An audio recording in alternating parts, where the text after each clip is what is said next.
Um, we're here. Okay. So does anybody have any other questions about the inner update exit pattern? So this is something like once you get this down, you can get your data into the browser and like start tinkering, build out your visualization. All right. Seems like everyone feels pretty good about it. Okay. Cinco. All right, so what I'm going to do for the rest of the talk is start to iteratively build out a visualization using D3. Show you the end product. This is what we're going for. This is all that movie data. It is initially sorted by gross adjusted income for trivia night. Highest ever, Gone with the Wind, almost $2 billion. All right, so you can do lots of fun stuff with this. Sort it, change what you're showing, sort again, and you can add colors based on a data attribute. So I added the colors based on Studio, so when it's sorted together, you can. They all seem to do pretty equally.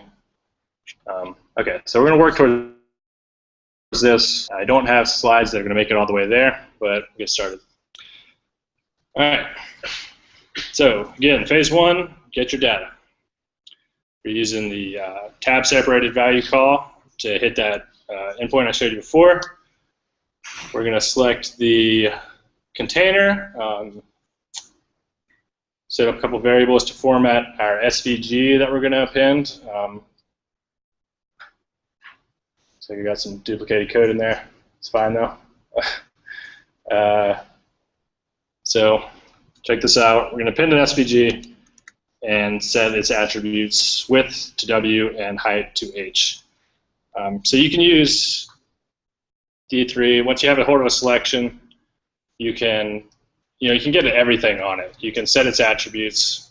If you do something that doesn't even exist, it'll just like write it in there for you.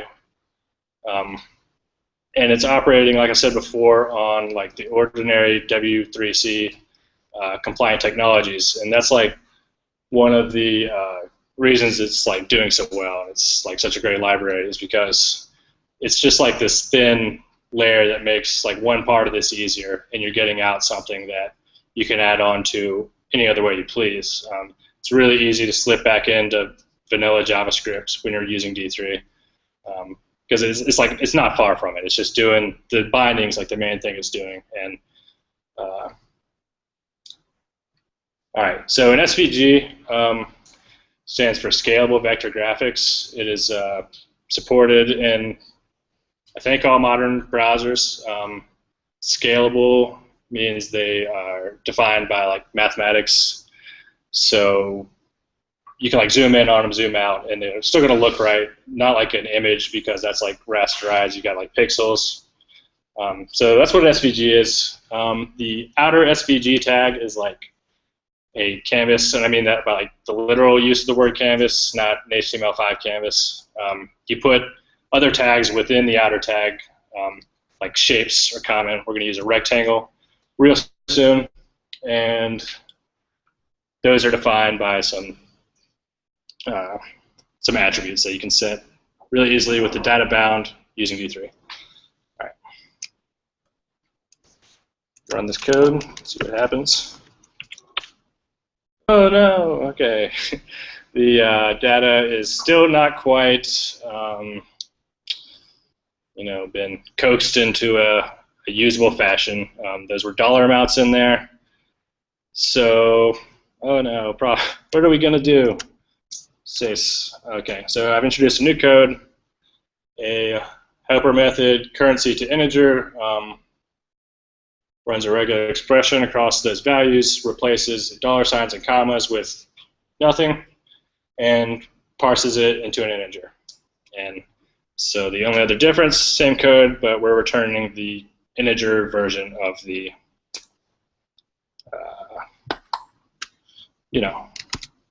money. And this, what do we get? Oh no. Okay, so what happened this time? Any ideas? The dollar amount's like $2 billion. Yeah, it's like this is going, into the river of income. All right. And notice, where did I call enter? So here's enter. Let's go back over that again. Bars, so the SVG, so this stuff up here is just like ordinary DOM manipulation. We're not doing anything with data, and you can use this to just create some nodes, stick them wherever you please. You can add classes in the same way we're changing some attributes. And let me show you the markup generated by this. There we go. Here's our SVG. It's got the height and width that we set. And here's all these rectangles. It's got a width of, 189 million or something. Okay. And you notice these things are blue.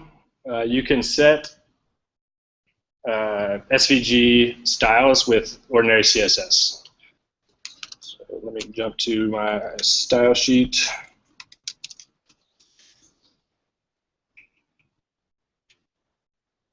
Rectangle. Fill, light blue, stroke black. SVG properties, that's something that you can slowly get into as you need it when you're using D3. Okay. Stick with this a little more. So X of your rectangle is just its X coordinate of its left side. So those are all back up against the edge there. Y, take the index. So, this is very important. So the callbacks that you use on a bound element, the first argument is the data point, and the second is its index within the whole data array. So, I on the first one is 1 or 0,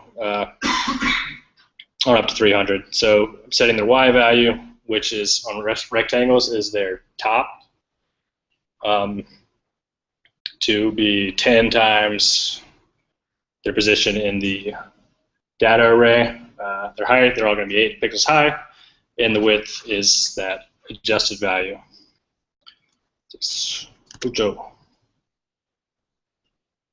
Okay. All right, here's our. This isn't Siete. Just went from 6 to 8. That's not right at all. Okay, scale. Right, those things were shooting across the street into the river. So D3 scale is a really helpful helper function that D3 will provide for you. Little gotcha is we're really used to everything being a function call. Scale is not. So then you can call linear on it. This will return a linear scale. There are others. So the domain is the expected input values for this function. If you guys can remember back to your schooling, maybe algebra class, they might have talked about this. Domain is expected input values. Range is the output values that we're mapping them to. So we're going to take anything from 0 to 2 billion and map it down to 0 to 880 pixels. So it'll fit on the screen. And once again, on width, we're sharing. We're going to use the scalar version of that integer we got with that other helper function. Let's run it. And something I neglected to mention is how you include D3 at all in the first place. Ordinary ways with JavaScript library, they have a CDN where you can copy the whole file into your project and include it that way. And what it does when that script executes, you get a global variable called D3, and it's got everything. All right, running the fresh code. We have our scaled bars. You guys excited? Yeah, it's great. I mean, how easy. All right, so the scale function, very useful. Got to learn it. And all right, we're scaling. So the like the next part of so what do we have? What have we done? We found data. We've gotten it in a usable format. We've got it into the browser, and now we're like building out the representation. We have something that like makes some sense. So now it's time to like refine it. You can really start iterating on it, building up features and like smaller bits. So now we're on to Ocho. All right. So what we're going to add here is one of these buttons that will, what am I doing? I'm going to change whether we're showing the gross or the adjusted gross. So that's the code coming up in this slide. And this is like a really useful pattern, the way this was done, because it's pretty good at abstracting stuff, and adding like multiple of these buttons is simple if you use a pattern like this. Okay, so top to bottom, set width field. It's going to take a field which is going to be one of your one of the keys of your array of data, and so bars. We're going to go to the, so we've already saved the SVG to out here to a variable.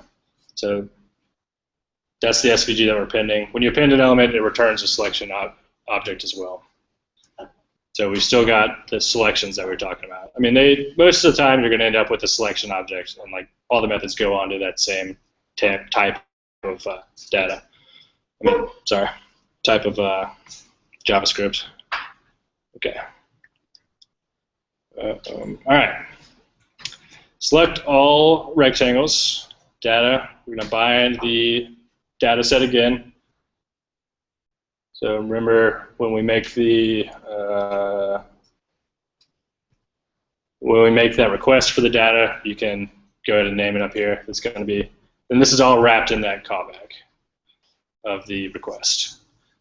So, all right, data is the data set, and when you're passing a second argument, that's where you can give it a key. So they initially go on indexes. The second argument to the data function will give a key to let D3 keep track of which like matchup it's going to talk about. So initially, you bring in 3 new pieces of data. It's like just the first 3 elements. If you've got a key, your enter group, I mean your update group would be like that match up. It's not just going to go in order. So your remove group is going to be, what you don't have a key for, and the inner group is going to be, we'll keep them connected. All right. So we've selected them all. We've bound some data, and then we're calling the transition function. Transition function returns a transition. It's like a selection, but got a couple of extra things, like a subset.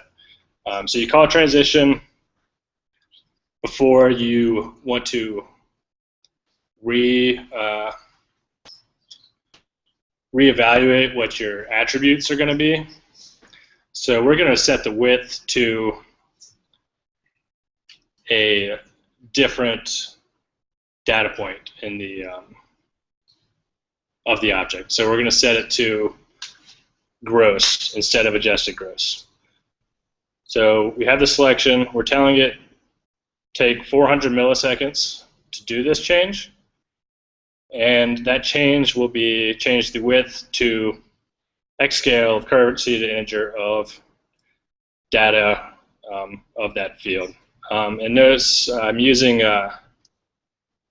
bracket notation here because these keys were not really well formed. They had spaces in them, so you can use dot notation, but bracket notation is probably going to be the better bet here.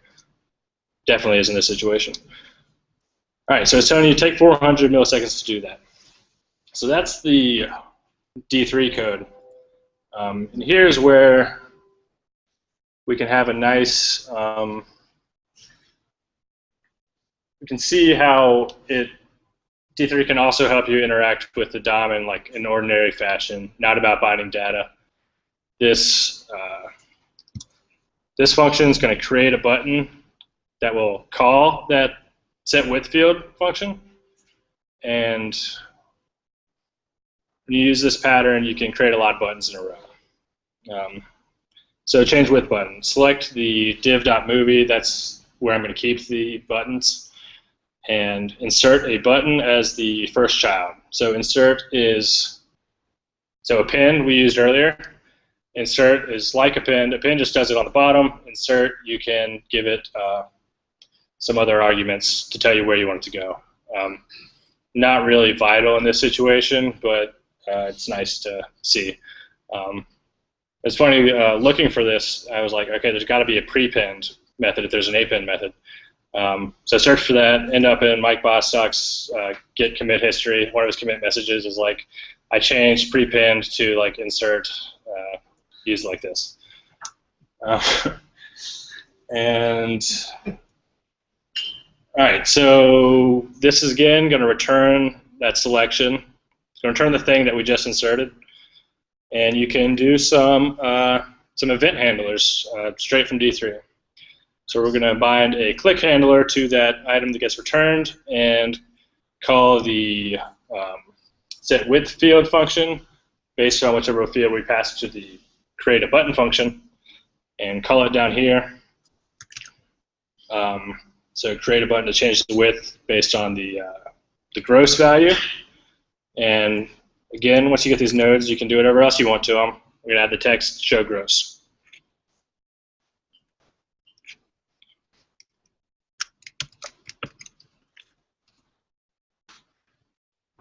All right, let's get that absolutely positioned and show gross. It will now run that, rebind the data, and set the attribute to the new value that we desired, which is gross, and it'll do it across 400 milliseconds. And D3 will run all this stuff for us, no hassle.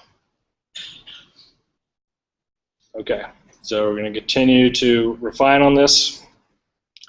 New waving, the penultimate slide. All right, so changing the size is fun. It's a little order, and I apologize, I did not have like a parallel structure like the other one. Now the function to create a button is on top, and the actual function is on bottom. Okay, so we're going to start in here. So reorder. We're going to sort the data set in a new way, and because of that key function is set up, it'll keep track of which DOM element is like going where. So that way you can have these rectangles like sliding around. You can follow them with the eye and like know what you're looking at. It's not like a new graph's just going to pop up. You're like, okay, this piece of data is like going here. Like I know what I'm looking at. All right, once again, selection, bind the data, bind that key function, return the number, which, if you'll recall, was the initial rank of adjusted gross income. Not important for this use. It just happens to be a unique identifier that was handy. So any unique identifier is going to work for that key function.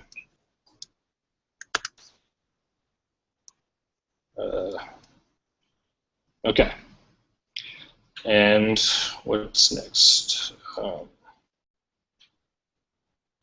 So we're going to transition 400 milliseconds and set the Y value to its index in the resorted array of data, which will be sorted up here in the click handler. So once again, we're creating a button, we're binding a click handler, and we're calling sort on the data set. And sort in your vanilla JavaScript, you can pass it a function, a sorting function that the sorting algorithm will use to determine the relation of two elements when it's doing comparison. If you guys have done Ruby, it's like the spaceship operator in Ruby. Less than, equal, greater than returns negative value 0 or 1, and 0 is equal, and negative is 1's less than the other. I can't remember which direction it goes. So what we're going to do is pass the sorting function another function. We're going to rewire it to, when you're sorting two data points, so A and B are going to be two of the JSON objects in your array. It's going to take two of them, and the sorting algorithm is going to be comparing two elements at a time, and it's going to take two of them, and it's going to call currency to integer on the field that we send it on either of them, and subtract them. So if it's negative, one's larger than the other, and it'll return the appropriate. The sorting algorithm in JavaScript will handle the rest after we tell it how we want it to sort. And so on the click handler, you've sorted the data set, and then we're calling the reorder function, which we already talked about. And these are just creating the buttons for us. Fire this up. All right, we got our buttons in, and we can start sorting them. So sort by gross income and show the gross perfect order. And again, using that abstract pattern, we were able to create all three of these buttons at the same time. To create another one, you just like give it the other key, tell it to sort by that. So these are sorted by year. So that is as far as I can get tonight with the iterations for now. I tell you what other things I added to this final visualization. So the hover event, or actually I think it's like a mouse over event, straight out of D3. You got your event firing off, you've got a hold of the data, so I'm just writing that up there like you would before. And the coloring, that was done with, I do that. Let me see here.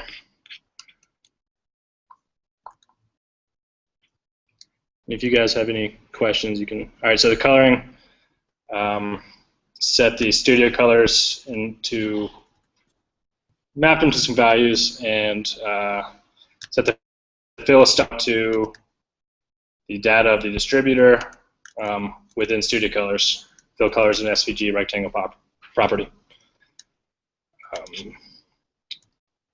Okay, well, thanks for your attention, guys. If you have any questions, particularly on the inner update exit pattern, let's do it. Yes? So in your slides, you have it going horizontally. Oh, yeah. Also, are you doing Thank you. Thank you. Yeah, that was I meant to mention that. Yeah, the reason the SVG elements, they're like not like an ordinary Cartesian plane. The origin's in the top right corner, and positive y values are going down, and positive x values are going to the right. So switching it around takes like a little bit of hackery, but it's also a pattern that works. So what I do with this was instead set the, it's like, yeah, the inverse. Set the width instead of the height, and you have to set the top of the rectangle to be that dollar amount, and then set the height to be that dollar amount as well. The ordinary resources, Stack Overflow and such, can help you get that untwisted. Yes.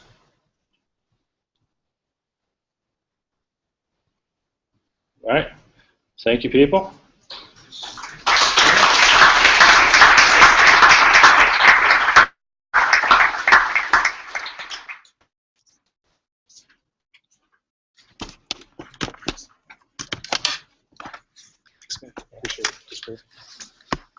Awesome. Thanks everybody for coming. Feel free to hang out. There was actually one other announcement I heard earlier. Sure did that. Yes. Sorry. Yeah.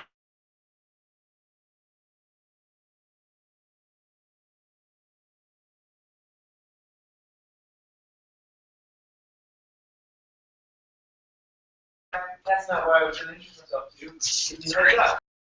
Me and Corey over here run a music tech user group. We are software dudes, data dudes, label dudes, music publishers, all people trying to shake things up. We have a good